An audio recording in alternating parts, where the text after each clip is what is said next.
ہر ایک کو نہیں لے کے جاتا.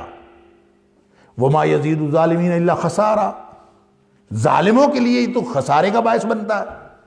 سورہ مائدہ میں ہم پڑھ آئے ہیں کہ وَلَا يَزِيدَنَّ كَثِيرًا مِّنْهُمْ مَا أُنزِلَ إِلَيْكَ مِن رَّبِّكَ طُغْيَانًا وَكُفْرًا. لازماً قرآن جب نازل ہوتا ہے تو کافروں کی اکثریت میں سرکشی اور کفر میں اضافے کا باعث بنتا ہے. اور یہ فقرہ اللہ کریم نے سورہ مائدہ میں 2 دفعہ دہرایا ہے. وَلَا يَزِيدَنَّ كَثِيرًا مِّنْهُمْ مَا أُنزِلَ إِلَيْكَ مِن رَّبِّكَ طُغْيَانًا وَكُفْرًا. اے حبیب صلی اللہ علیہ وسلم، آپ کے اوپر جو نازل ہو رہا ہے آپ کے رب کی طرف سے، وہ لازماً ان میں سے اکثریت کے طغیان اور کفر میں اضافے کا باعث بنے. تو بات اصل میں یہ ہے کہ جو دل سے مان کر چلتا ہے اس کے ساتھ قرآن اور سلوک کرتا ہے، اور جو نہیں مانتا اس کے ساتھ قرآن اور سلوک کرتا ہے. لہٰذا یہ راستہ دکھا رہا ہے سب کو، لیکن جو بدبخت اس سے فائدہ لینے کی نیت ہی نہیں رکھتا، بلکہ اس کے ساتھ دشمنی اور اس کے ساتھ اپنی یعنی قلبی اور ظاہری دشمنی کا مظاہرہ کرتا ہے، تو بھی قرآن بھی اس کے ساتھ دشمنی رکھتا ہے، اس کو کبھی ہدایت کی طرف آنے نہیں دیتا. قرآن اس کے کفر میں اضافہ کرتا ہے، قرآن اس کی طغیان میں اضافہ کرتا ہے. یعنی قرآن کے آنے کے باوجود، اور یہ وہی بات ہے جو پہلے بھی میں کئی دفعہ عرض کر چکا ہوں کہ معدہ خراب ہونا تو قوت بخش غذا وہ پھر قوت نہیں دیتی، وہ بیماری میں اضافے کا باعث بنتی. ٹائیفائڈ ہوا وہ ہوتا ہے نا، ڈاکٹر کہتے ہیں اس کو روٹی نہیں دینی، اس کو گھی بھی نہیں کھلانا، اس کو کوئی سخت غذا نہیں دینی. وہی غذائیں جو انسان کے لیے تقویت بخش ہیں، وہی غذائیں ایک دم اس کو منع ہو جاتی ہیں. کیوں؟ اگر وہ کھا لے گا تو بیماری میں اضافہ ہو جائے گا، کیونکہ اس کا معدہ بیمار ہے، اس کا جسم بیمار ہے، وہ قبول کرنے کے لیے تیار نہیں ہے. لہٰذا ہدایت اور رحمت اصل میں قرآن ان کے لیے ہے جو قرآن کی ہر بات کو مان لیتے. پہلا تقاضا ہی یہ ہے کہ آپ قرآن پر ایمان تو رکھو، اور جو قرآن پر، قرآن کے منزل من اللہ ہونے پر، اور قرآن کے مؤثر ہونے پر، اور قرآن کے ایک ایک حکم کے مؤثر ہونے پر، اور اس کی تاثیر پر جو ایمان نہیں رکھتا، اس کو قرآن سے ہدایت نہیں ملتی. سب سے پہلا حق تو قرآن کا یہی ہے. اس لیے کہا جاتا ہے کہ 5 حق ہیں قرآن کے، سب سے پہلا حق ہے اس پر ایمان رکھا جائے.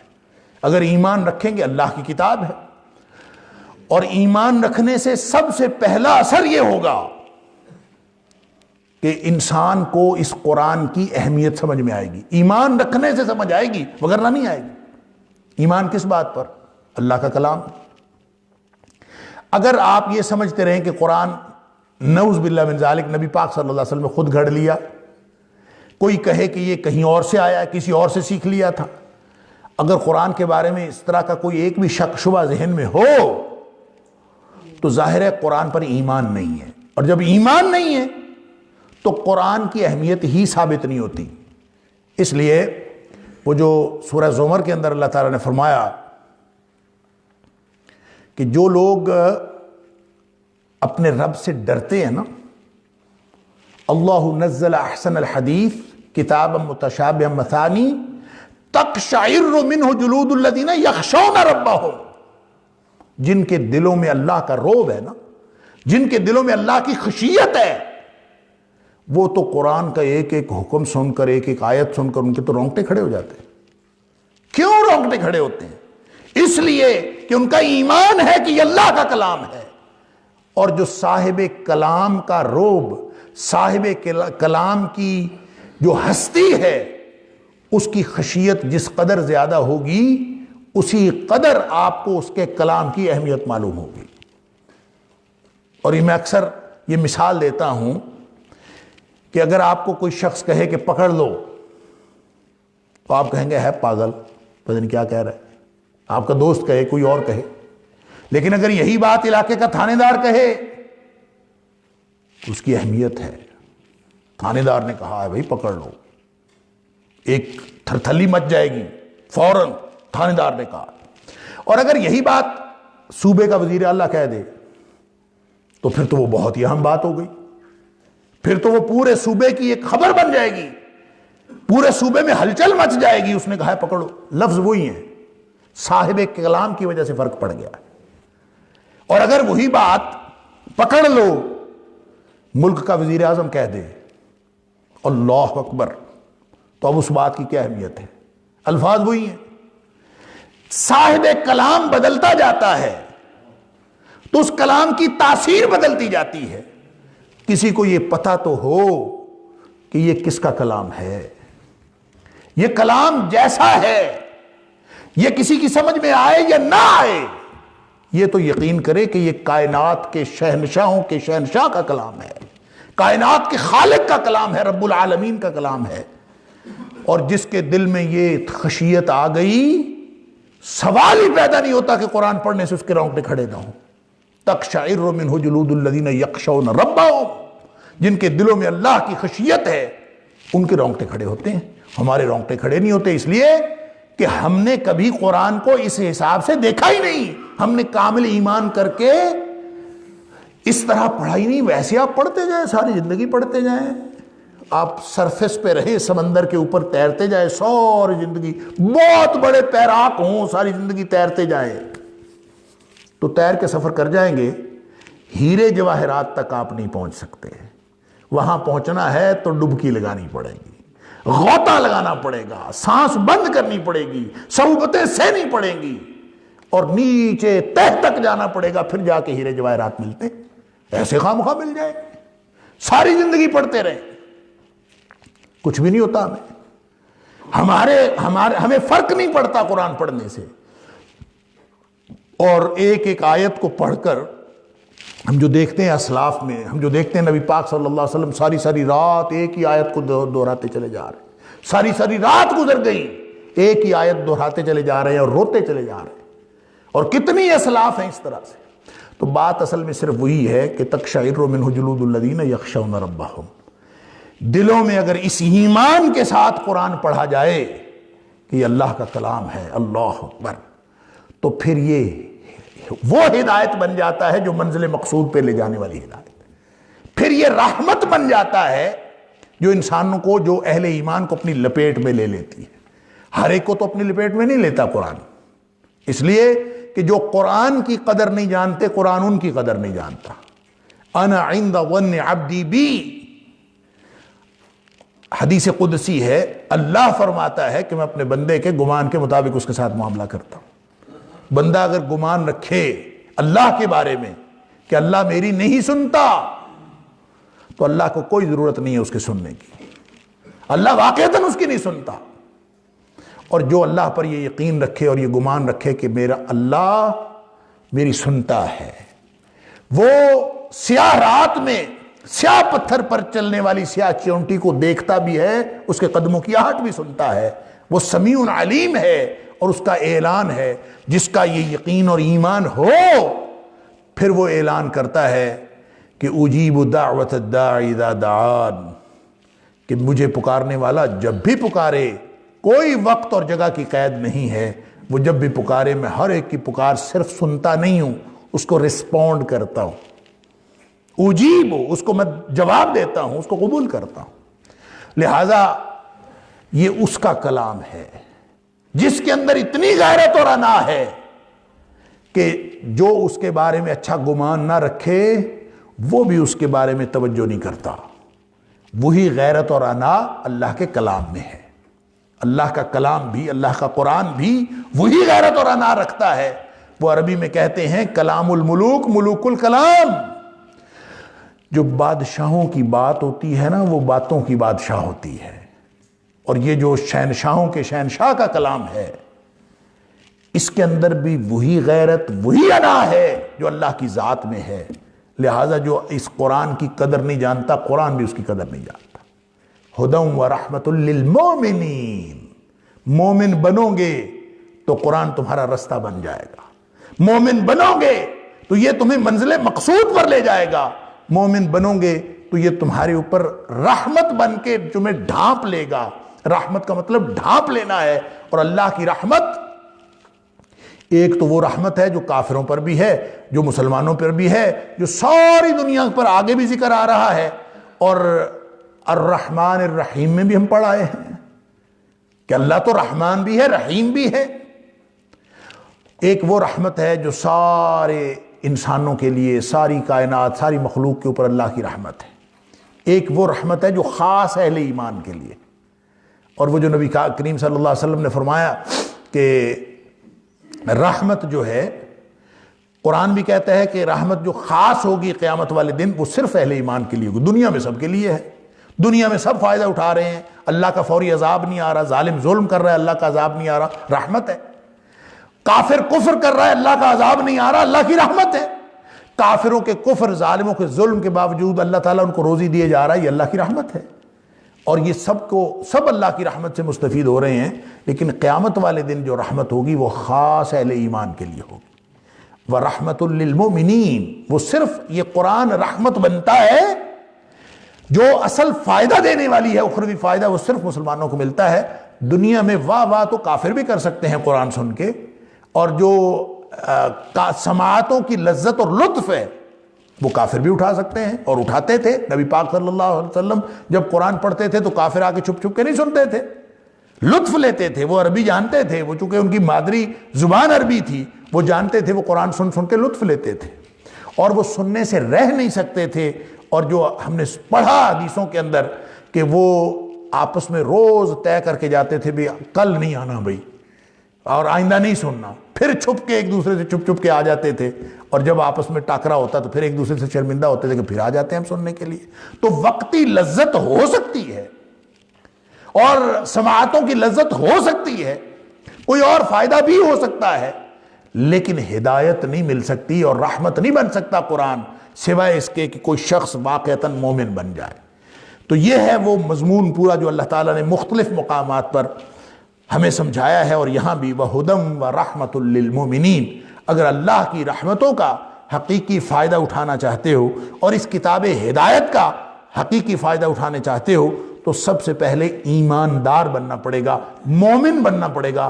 اور مومن بننے کا کیا مطلب ہے؟ لمبی چوڑی سائنس کوئی نہیں ہے، سادہ سی بات ہے۔ ہر ان پڑھ بھی مومن ہو سکتا ہے، بہت پڑھا لکھا بھی مومن ہو سکتا ہے۔ کیسے؟ مومن کا معنی ہے مان لینا، جو کچھ قرآن نے کہا اس کو مان لیں، آپ مومن ہیں۔ جو کچھ نبی کریم صلی اللہ علیہ وسلم نے فرمایا اس کو مان لیں، آپ مومن ہیں۔ اس پر یقین کر لیں، اور یقین کر کے اس پر عمل کرنا شروع کر دیں، اس لیے کہ الایمان هو العمل۔ امام بخاری نے باب باندھا ہے اپنی الجامع الصحیح کے اندر کہ ایمان اصل میں عمل کرنے کا نام ہے۔ آپ ایمان لائیں اور اس کے بعد عمل شروع کر دیں، اور اسی طرح زندگی گزر جائے۔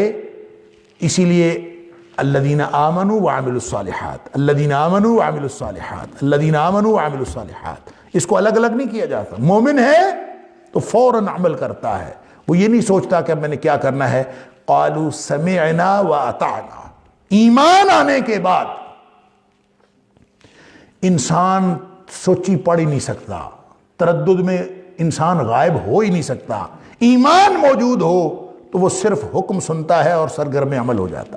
وقالوا سمعنا واطعنا، یہی وہ تفصیل پڑھی نا، ایمان کی ہی تفصیل ہے نا۔ آمن الرسول بما انزل الیہ من ربہ والمؤمنون کلنا آمن باللہ وملائکتہ وکتبہ ورسلہ لا نفرق بین احد من رسلہ، یہ ایمان کی تفصیل ہے۔ وقالوا سمعنا واطعنا، ایمان جب آ جاتا ہے تو انسان فوراً سنتے ہی سرگرم عمل ہو جاتا ہے۔ اور یہ اس کا تعلق نفسیاتی کیفیات کے ساتھ بھی ہے۔ ایمان لانے کے بعد انسان عمل کیے بغیر رہ نہیں سکتا، اور دوسری بات یہ کہ ایمان لانے کے بعد عمل کرنے سے رہ جائے تو ایمان کا تقاضا ہی پورا نہیں ہوتا۔ یعنی شرعی طور پر بھی یہ ہے اور کیفیت کے اعتبار سے بھی یہی ہے۔ یعنی کیفیت کیسی؟ پھر ایک دفعہ مثال دہراتا ہوں، جو بہت دفعہ میں آپ کو یہ مثال دے چکا کہ ہمیں اگر کوئی آ کے یہاں بتائے، خبر بتائے، ایمان کی مثال سمجھیے کیا ہے۔ ہمیں آ کے کوئی شخص خبر بتائے کہ یہ باہر گیٹ کے سامنے کوریڈور میں کوئی بہت بھیانک واقعہ ہو گیا ہے، اللہ نخواستہ، اللہ تعالیٰ محفوظ رکھے ہر ایک کو۔ ہمیں کوئی آ کے بتائے کوئی بہت غیر معمولی واقعہ ہو گیا ہے۔ اب ایمان اور بے ایمانی کی کیفیت سمجھ لیجئے۔ اگر ہم اس کی بات نہیں مانتے، ہم اس کو کہتے ہیں کہ بھئی ہمیں تو نہ کوئی آواز آئی ہے، نہ کوئی ہم نے شور سنا ہے، نہ ہم نے کچھ دیکھا ہے، نہ کوئی افراتفری دیکھی، کچھ بھی تو نہیں ہے، بڑے سکون سے سب چل رہا ہے، تو کوئی نہیں ایسا واقعہ ہوا۔ وہ کہے آؤ میں تمہیں دکھاتا ہوں، ہم اس کے ساتھ اٹھ کے چلے جائیں، وہ دکھائے دیکھو ہوا پڑا ہے، واقعی بار واقعہ ہوا پڑا ہو، تو ہم دیکھنے کے بعد اس کو کہیں ہاں تو ٹھیک کہتا ہے، ہم اس کی تصدیق کر رہے ہیں کہ ہاں تو ٹھیک کہتا ہے، لیکن اس کو ایمان نہیں کہتے۔ ہم نے تو دیکھ کے پھر کہا کہ تو ٹھیک کہتا ہے، ایسے ہی جیسے کافر عذابوں کو دیکھ کے کہیں گے نبی پاک صلی اللہ علیہ وسلم ٹھیک کہتے تھے۔ ایمان اصل میں اس بات کا نام ہے کہ جو شخص آیا ہے اس نے آ کے ہمیں خبر دی، اگر ہمیں اس کی بات پر ایمان ہے تو چاہے کوئی چیز نظر آئی ہے چاہے نہیں نظر آئی، چاہے ہم نے کوئی آواز سنی ہے چاہے نہیں سنی، چاہے ہمارے عقل کے تقاضے جو مرضی کہہ رہے ہیں، ایمان کا تقاضا یہ ہے کہ جس نے آ کے جو بات کہی ہے ہم فوراً مان لیں۔ اور اگر اس نے یہ بات کہی ہو کہ باہر کوئی واقعہ ہو گیا ہے اور باہر کوئی بھیانک واقعہ ہو گیا ہو اور بہت ہی خطرے کی بات ہو، تو اس سکون سے ہم درس نہ دے سکتے ہیں نہ لے سکتے ہیں، پھر ہم سب کے اندر بے سکونی ہونا اور افراتفری پیدا ہونا لازماً بات ہے۔ اگر ہم نے اس کی بات مان لی تو پھر ہم اس طرح رہ نہیں سکتے، یہ نفسیاتی کیفیت بھی تبدیل ہوگی اور یہ ایمانی تقاضا بھی ہے کہ آپ اس کی بات مانیں تو فوراً دوڑیں، پھر بیٹھنے کا کوئی سوال پیدا نہیں ہوتا۔ لہذا وقالوا سمعنا واطعنا، ایمان کا لازمی تقاضا یہی ہوتا ہے کہ آپ کے کان میں بات پڑ جائے کہ اللہ کے قرآن نے یہ کہا ہے، آپ کو یہ پتہ چل جائے کہ نبی پاک صلی اللہ علیہ وسلم نے یہ فرمایا ہے، اس کے بعد اگر آپ سوچ میں پڑ جاتے ہیں تو اس کا مطلب ہے ایمان میں گڑبڑ ہے۔ اس کے بعد اگر آپ اس پہ چونکہ چنانچہ اگرچہ مگرچہ میں لگ جاتے ہیں تو اس کا مطلب ہے ایمان میں گڑبڑ ہے۔ اگر ایمان کامل ہے تو قالوا سمعنا واطعنا یہ کرنا پڑے گا، پھر جا کے قرآن ہدن اور رحمہ بنتا ہے، ہدم و رحمت للمؤمنین۔ قل اے حبیب صلی اللہ علیہ وسلم فرمائیے، بفضل اللہ وبرحمتہ فبذلک فلیفرحوا، بس اللہ کے فضل سے اور اللہ کے رحمت کی وجہ سے، فبذلک یعنی یہ جو بفضل اللہ ورحمتہ ہی، اس کا تعلق پچھلے فقرے کے ساتھ بھی ہو سکتا ہے اور اگلے فقرے کے ساتھ۔ اے حبیب صلی اللہ علیہ وسلم فرما دیجئے بفضل اللہ وبرحمتہ، یعنی جو ہدم و رحمت للمؤمنین ہے وہ بھی اللہ کے فضل اور اللہ کی رحمت کی وجہ سے ہے قرآن، یعنی قرآن کا نزول اللہ کا فضل ہے اور اللہ کی رحمت ہے۔ فَبِذَلِكَ فَلْيَفْرَحُوا، اس پر تو پھر خوشی بنتی ہے نا، خوشی بناؤ۔ فَبِذَلِكَ فَلْيَفْرَحُوا، پس اس بات پر تم خوش ہو جاؤ۔ اب یہ فضل اور رحمت یہاں پہ کیا ہے؟ علامہ طبری نے اپنی تفسیر کے اندر اور علامہ شوکانی نے اپنی تفسیر فتح القدیر کے اندر، دونوں نے اس کو ابن عباس رضی اللہ تعالی عنہ جو حبر الامہ ہیں، جو امت کے عالم ہیں، جن کے بارے میں نبی پاک صلی اللہ علیہ وسلم نے دعا دی تھی اللہم فقہہ فی الدین، سینے پہ ہاتھ پھیر کے نبی پاک صلی اللہ علیہ وسلم فرمایا تھا اللہ اس کو دین کی سمجھ بوجھ عطا فرما۔ جو مفسر قرآن ہے وہ فرماتے ہیں کہ یہاں جو فضل ہے اس سے مراد اللہ کا قرآن ہے اور رحمت سے مراد اللہ کا دین اسلام ہے جو نبی کریم صلی اللہ علیہ وسلم کے ذریعے سے ہمیں پہنچا۔ لہذا قرآن اور اسلام ہے جو اللہ کی طرف سے فضل اور رحمت کے طور پر ہمیں ملے ہیں، اس پر ہمیں خوشی کرنی چاہیے۔ فَلْيَفْرَحُوا، اس پر خوش ہو جاؤ۔ اب یہاں پہ ایک فرق ہے، ایک تو اس کو تخصیص کرنا جو ابن عباس رضی اللہ تعالیٰ نے کی ہے کہ اس اللہ کے فضل اور رحمت کو صرف قرآن سمجھا جائے، یا قرآن کے علاوہ اس میں پورا دین اسلام سمجھ لیا جائے، یا نبی اکرم صلی اللہ علیہ وسلم کی ذات اقدس کو سمجھ لیا جائے۔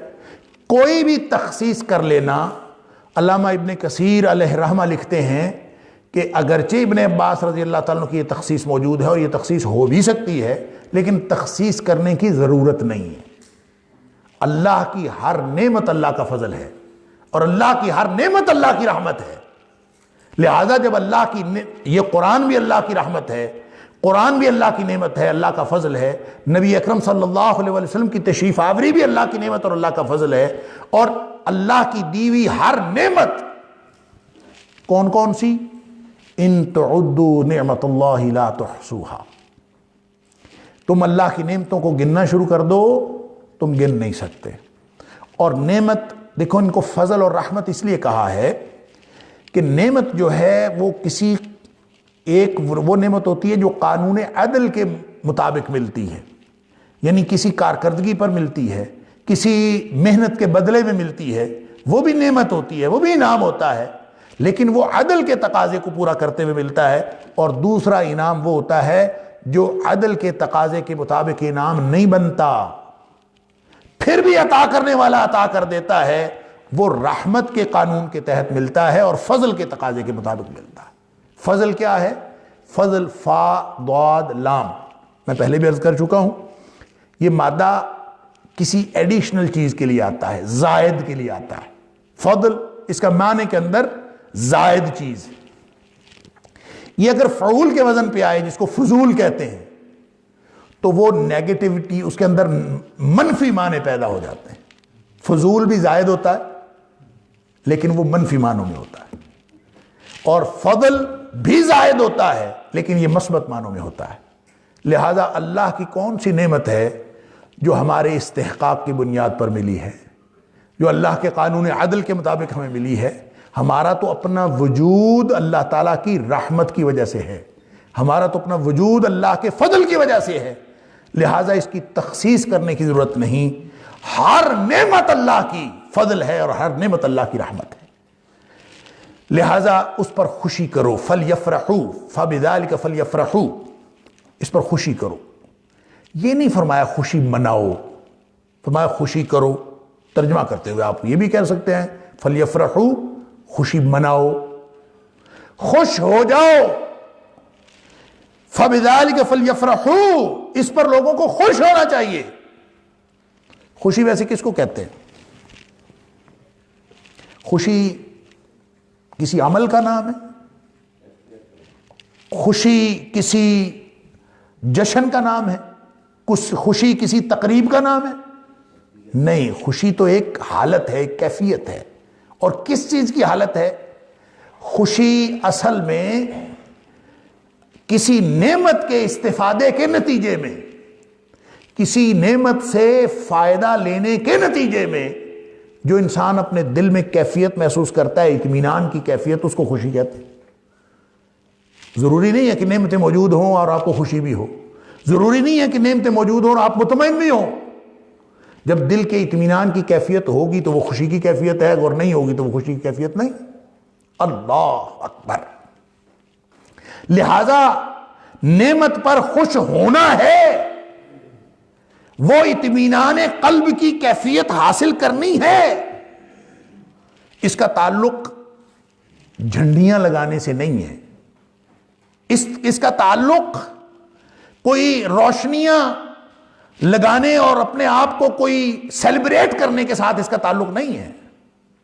اور اگر اس کا تعلق کسی ظاہری کیفیت کے ساتھ ہے بھی تو وہ اتنا ہی ہے جتنا نبی کریم صلی اللہ علیہ وسلم نے کیا۔ ہمارے لیے خوشی اور غم کے اظہار کے طریقے وہی ہیں جو نبی پاک صلی اللہ علیہ وسلم نے بتائے۔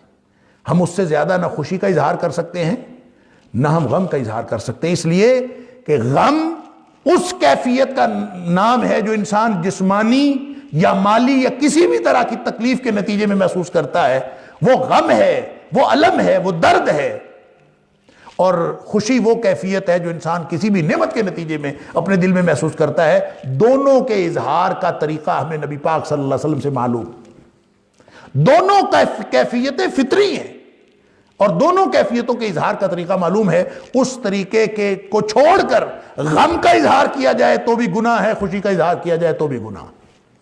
اس لیے نبی کریم صلی اللہ علیہ وسلم نے فرمایا مومن کا معاملہ بڑا عجیب، مومن تنگ دستی میں بھی اللہ سے اجر لے لیتا ہے، مومن خوشحالی میں بھی اللہ سے اجر لے لیتا ہے، اور کافر اور منافق وہ دونوں صورتوں میں گناہ لیتا ہے۔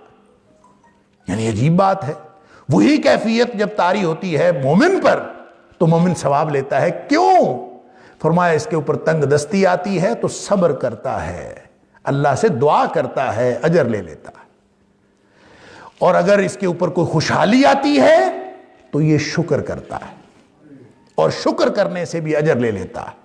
اور کافر و منافق اس کے اوپر خوشحالی آتی ہے تو وہ اتراتا ہے اور فخر کرتا ہے اور شو آف کرتا ہے، اور جب اس کے اوپر کوئی تنگ دستی اور تکلیف آتی ہے تو وہ اس کے اوپر واویلا کرتا ہے، بے صبری کا اظہار کرتا ہے۔ وہ دونوں صورتوں میں گناہ لے لیتا ہے، یہ دونوں صورتوں میں ثواب لے لیتا ہے۔ لہذا خوشی کی کیفیت تو وہی ہوگی نا۔ اللہ اکبر۔ نبی پاک صلی اللہ علیہ وسلم فرماتے ہیں کہ اثنان فی الناس وہما بہم کفر، دو چیزیں لوگوں میں ہیں، مثال کے طور پہ ایک عرض کر رہا ہوں، دو چیزیں میں لوگوں میں ہیں جو کفر ہیں لیکن لوگوں میں ہیں اور لوگ اس کے بارے میں توجہ نہیں کرتے۔ فرمایا دو چیزیں کون سی ہیں؟ الطعن فی الانساب یا الطعن فی النسب والنیاحۃ علی المیت، یعنی کسی کو نسب کا طعنہ دینا یہ بھی کفری عمل ہے، اور میت کے اوپر نوحہ کرنا یہ بھی کفری عمل ہے۔ اب غم تو ہے نا، جس کے گھر میں میت ہوئی ہے، جس کا عزیز چلا گیا ہے، جس کی بہن بھائی ماں باپ کوئی عزیز جس کے جگر گوشہ اس دنیا سے جا رہا ہے، اب اس کو غم تو ہے لیکن نوحہ نہیں کرنا۔ یہ غم کی کیفیت جو اندر ہے اس کا اظہار خود بخود ہو جائے تو ہو جائے۔ نبی پاک صلی اللہ علیہ وسلم نے اپنے صاحبزادے شہزادے کی میت اٹھائی ہوئی ہے، نبی پاک صلی اللہ علیہ وسلم کی آنکھوں سے آنسو جاری ہے، اور نبی پاک صلی اللہ علیہ وسلم فرما رہے ہیں کہ میں ان آنکھوں کو رونے سے روک نہیں سکتا، آنکھوں میں سے جو آنسو نکل رہے ہیں اس کو میں نہیں روک سکتا۔ اس کا مطلب ہے روک سکتا ہوتا تو میں نے ان کو بھی روکنا تھا، ان کو میں نہیں روک سکتا، اور جن چیزوں کو روکنے کا حکم ہے ان کو میں نے روکا ہوا ہے، جن کو میں روک سکتا ہوں ان کو روکا ہوا ہے۔ لہٰذا غم کی کیفیت بھی قلبی کیفیت ہے اور خوشی کی کیفیت بھی قلبی کیفیت ہے، دونوں میں اظہار کا طریقہ نبی کریم صلی اللہ علیہ وسلم سے واضح ہے۔ معلوم ہوگا آپ کو کہ نبی کریم صلی اللہ علیہ وسلم نے صحابہ کہتے ہیں کہ نبی پاک صلی اللہ علیہ وسلم کبھی بہت خوش ہوتے تھے نا، بہت خوش ہوتے تھے کسی معاملے میں، جب ہم دیکھتے کہ نبی پاک صلی اللہ علیہ وسلم کی خوشی انتہا کو پہنچی ہوئی ہے تو نبی پاک صلی اللہ علیہ وسلم اتنا ہنستے تھے کہ آپ کے دندان مبارک نظر آ جاتے تھے۔ اس کا مطلب ہے نبی کریم صلی اللہ علیہ وسلم عمومی طور پر کبھی اتنا نہیں مسکرائے کہ آپ کے دندان مبارک نظر آئے۔ قہقہ لگانا اور منہ کھول کے اور بڑے بڑے کہہ کے لگا کے ہنسنا، یہ تو نبی کریم صلی اللہ علیہ وسلم کی پوری حیات طیبہ میں ایک دفعہ بھی ثابت نہیں ہے۔ زیادہ سے زیادہ یہ نبی پاک صلی اللہ علیہ وسلم اتنا مسکرائے کہ صحابہ کرام کہتے ہیں آپ کے دندان مبارک نظر آ گئے۔ تو گویا نبی کریم صلی اللہ علیہ وسلم نے خوشی کی کیفیت کا جو ظاہر ہونا ہے، جو اس کا اظہار ہے، وہ میکسیمم آپ کو یہی ملتا ہے۔ باقی رہی بات کہ آپ اس سے کیا مفہوم لیتے ہیں، فَبِذَلِكَ فَلْيَفْرَحُوا یا قُلْ بِفَضْلِ اللَّهِ وَبِرَحْمَتِهِ سے مراد کون سی نعمت ہے اور کس نعمت پر آپ اللہ کے شکر کے طور پر خوشیاں منانا چاہتے ہیں، اس کی کوئی تخصیص نہیں ہے، لیکن خوشی منانے کا طریقہ تو وہی ہوگا نا جس پر قرآن نازل ہوا ہے، جو اس نے کر کے دکھایا وہی ہوگا۔ قرآن نازل ہوا ہے نبی پاک صلی اللہ علیہ وسلم پر، اور نبی کریم صلی اللہ علیہ وسلم نے ان کے ذمے بھی تھا، وَأَنزَلْنَا إِلَيْكَ الذِّكْرَ لِتُبَيِّنَ لِلنَّاسِ مَا نُزِلَ إِلَيْهِمْ، اے حبیب صلی اللہ علیہ وسلم آپ کی طرف میں قرآن نازل کیا ہے تاکہ آپ لوگوں کو بتائیں کہ یہ جو نازل ہوا ہے اس کا کیا مطلب ہے۔ لہذا وہ نبی کریم صلی اللہ علیہ وسلم بتائیں گے۔ میں آج خوشی کا معنی اپنی طرف سے لے لوں اور لغت کی مدد سے ایک معنی لے کے ایک خامخواہ ایک طرز عمل کا ایک رواج ڈال دوں تو وہ شریعت نہیں ہوگا۔ شریعت وہ ہوگا جو نبی کریم صلی اللہ علیہ وسلم نے فَلْيَفْرَحُوا کا معنی بتا کے عمل کیا ہے۔ لہٰذا کیسے ہو سکتا ہے کہ قرآن کی آیت نہ صحابہ نے عمل کیا، نہ نبی کریم صلی اللہ علیہ وسلم نے عمل کیا، نہ صدیق اکبر نے عمل کیا، نہ عمر فاروق رضی اللہ تعالیٰ عنہ، نہ عثمان غنی رضی اللہ تعالیٰ عنہ، نہ حضرت علی مرتضیٰ رضی اللہ تعالیٰ عنہ، بلکہ 110 سال 110 ہجری میں نبی اکرم صلی اللہ علیہ وسلم اس دنیا سے تشریف لے جانے کے بعد تقریباً 100 سال، ایک صدی صحابہ کرام موجود رہے، اور جو ایک صدی میں قرآن کی کسی بات پر ایسا عمل نہیں ہوا، اس کے بعد اس پر عمل ہونا شروع ہو، آپ اس کو کہیں کہ یہ قرآن کا حکم ہے، تو اس سے بڑا ظلم اور کیا ہو سکتا ہے۔ لہٰذا جس کا جو معنی بھی ہے وہ نبی اکرم صلی اللہ علیہ وسلم کی سنت مطہرہ سے الگ کر کے نہیں دیکھا جا سکتا، وہ نبی پاک صلی اللہ علیہ وسلم کے اس سکھائے ہوئے دین سے جو انہوں نے صحابہ کرام کو سکھایا اس سے الگ کر کے نہیں دیکھا جا سکتا۔ فَبِذَلِكَ